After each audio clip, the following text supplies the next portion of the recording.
త్రైమాసికంలో పెద్ద మొత్తంలో అప్పు తీసుకోవాలి అనుకున్న తెలంగాణ ప్రభుత్వం ఆశలపై కేంద్ర నీళ్లు చల్లుతోంది. ప్రభుత్వం పెట్టిన ఇన్నింట్ల మేర అప్పు తీసుకోవడానికి అవకాశం లేదని తేల్చి చెప్తోంది. 3 నెలల్లో సేకరించాలి అనుకున్న 30,000 కోట్ల రుణంలో ఇప్పటికే 4,500 కోట్ల మేర కోత పెట్టగా మరింత అప్పుకు కోతలు పడే అవకాశాలు కనిపిస్తున్నాయి.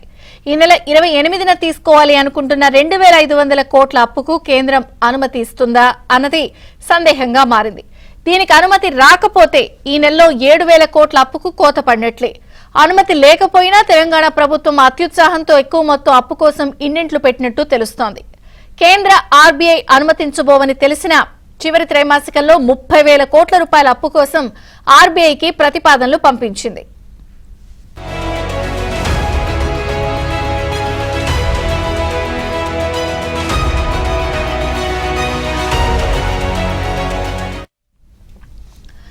ప్రస్తుత 2024-25 ఆర్థిక సంవత్సరంలో 62,000 కోట్ల అప్పు తీసుకోవాలని రాష్ట్ర ప్రభుత్వం ప్రతిపాదించింది. ఆర్బీఐ వేలం ద్వారా బహిరంగ మార్కెట్ కు రుణాల కింద 57,112 కోట్లు, కేంద్రం నుంచి 3,900 కోట్లు, ఇతర రుణాల కింద 1,000 కోట్లు సేకరించాలని బడ్జెట్ లో పొందుపరిచింది.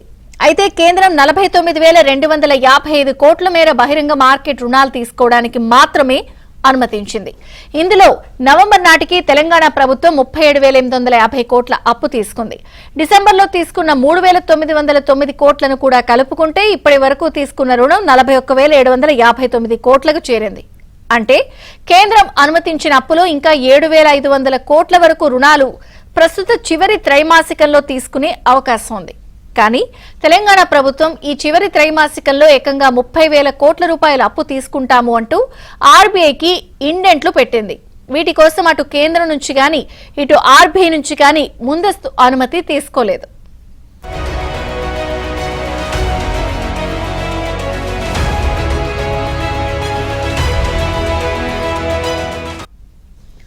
జనవరి 7న 3,000 కోట్లు, 14న 2,000 కోట్లు, 21న 2,500 కోట్లు, 28న 2,500 కోట్ల చొప్పున రుణాలు తీసుకుంటాము అంటూ ఇండెంట్లు ప్రతిపాదించింది. అయితే జనవరి 7న 3,000 కోట్ల అప్పును మాత్రం తీసుకోగలిగింది. సాధారణంగా ఆర్బీఐ వేలంలో పాల్గొనేది తేదీ కంటే 5 రోజులు ముందుగానే ఇండెంట్ పెట్టాలి. దీనికి ఆర్బీఐ కేంద్రం అనుమతించాల్సి ఉంటుంది. అలాగైతేనే అప్పుల వేలంపాట్లో పాల్గొనే అవకాశం లభిస్తుంది. అయితే కేంద్రం ఆర్బీఐ నుంచి అనుమతులు రాకపోవడంతో ఈ నెల 14న తీసుకోవాలి అనుకున్న 2,000 కోట్లు, 21న తీసుకోవాలి అనుకున్న 2,500 కోట్లు అప్పులకు ఇండెంట్లు పెట్టలేకపోయింది. దీంతో వేలంపాట్లో పాల్గొనే అవకాశం దొరకలేదు.